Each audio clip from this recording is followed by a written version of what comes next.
Madame, Monsieur, bonsoir. Dans l'actualité de ce mardi 3 septembre 2013, Mokhtar Belmokhtar préparait des attaques contre la Tunisie et l'Algérie. Hassan Chalroumi, président de l'association culturelle des musulmans de Drancy en région parisienne, victime d'une agression physique dans un hôtel de Tunis.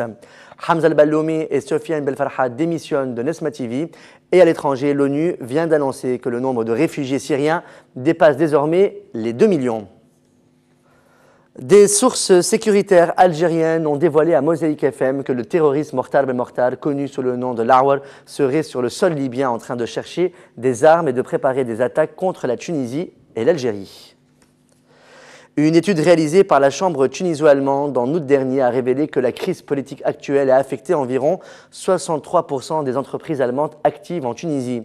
L'étude a été réalisée sur 30 sociétés employant 20 000 personnes et a démontré l'impact de la crise politique actuelle sur les activités économiques de ces sociétés basées en Tunisie. Le président de l'association culturelle des musulmans de Drancy en région parisienne a été la victime d'une agression physique dans un hôtel de Tunis le dimanche 1er septembre, d'après le témoignage qu'il a donné à Shams FM. Il m'a insulté, m'a traité de sioniste, de collaborateur, il m'a donné un coup de poing dans le cœur. En quelques secondes, il m'a mis à terre, a expliqué Hassan Chalroumi. Celui-ci a précisé que l'agresseur qui s'est adressé à lui en français s'en est aussi pris à sa femme et à ses enfants qui ont reçu des coups avant que l'homme ne soit maîtrisé par le service de sécurité de l'hôtel, puis interpellé par des policiers. C'est un vrai choc, a commenté l'imam. L'imam controversé est habituellement escorté en France par le service de protection des hautes personnalités. Hassan Chalroumi a expliqué que les policiers n'avaient pas pu le suivre pendant ses vacances car la Tunisie ne voulait pas qu'ils entrent dans le pays armés. Hassan Chalroumi a également déclaré que le ministre français de l'Intérieur Manuel Valls l'avait appelé au téléphone pour s'enquérir de son état de santé, rapporte Le Parisien.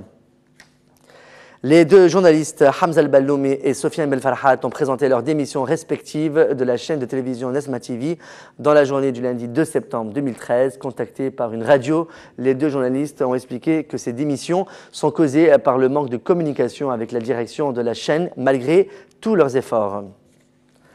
L'ex-directeur général de Radio Tataouine, Femer Zorlemi, a indiqué ce mardi que son successeur a été nommé en raison de son allégeance partisane et n'a aucun lien ni de près ni de loin avec les médias. Femer Zorlemi a assuré avoir subi des pressions dès son arrivée à la radio Tataouine et surtout les 3 derniers mois lorsque la station publique a traité plusieurs sujets de première importance comme le gaz et le pétrole dans le sud ainsi que la Syrie. L'ex-directeur général de Radio Tataouine explique que le traitement médiatique de ces sujets est à l'origine de sa mise à l'écart. La Haute Autorité indépendante de la communication audiovisuelle a exprimé le maintien de sa proposition de geler les dernières nominations effectuées à la tête des radios publiques dans l'attente de la révision de la décision de nommer un nouveau DG selon des critères objectifs. La haute instance a adressé un message au chef du gouvernement provisoire Ali Araïv insistant sur la nécessité de l'indépendance et de la neutralité du secteur des médias et la transparence dans la nomination à la tête des institutions médiatiques.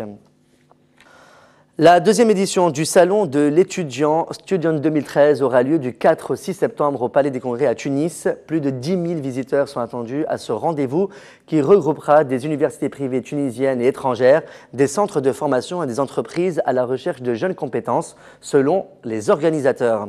La manifestation qui s'adresse aux lycéens, aux bacheliers, aux étudiants et aux jeunes diplômés comporte des workshops offrant des formations en développement personnel et professionnel.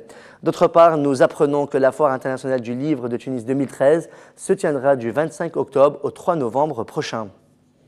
Dans l'actualité internationale, l'ONU vient d'annoncer que le nombre de réfugiés dépasse désormais les 2 millions, soit 8 fois plus qu'il y a un an. Indépendamment du débat autour des attaques chimiques présumées, le haut commissaire de l'ONU pour les réfugiés, Antonio Guterres, a estimé que la Syrie était devenue une calamité humanitaire indigne avec des souffrances et des déplacements de populations sans équivalent dans l'histoire récente. Le nombre de réfugiés syriens était passé en un an de 230 000 à 2 millions, dont plus de la moitié d'enfants.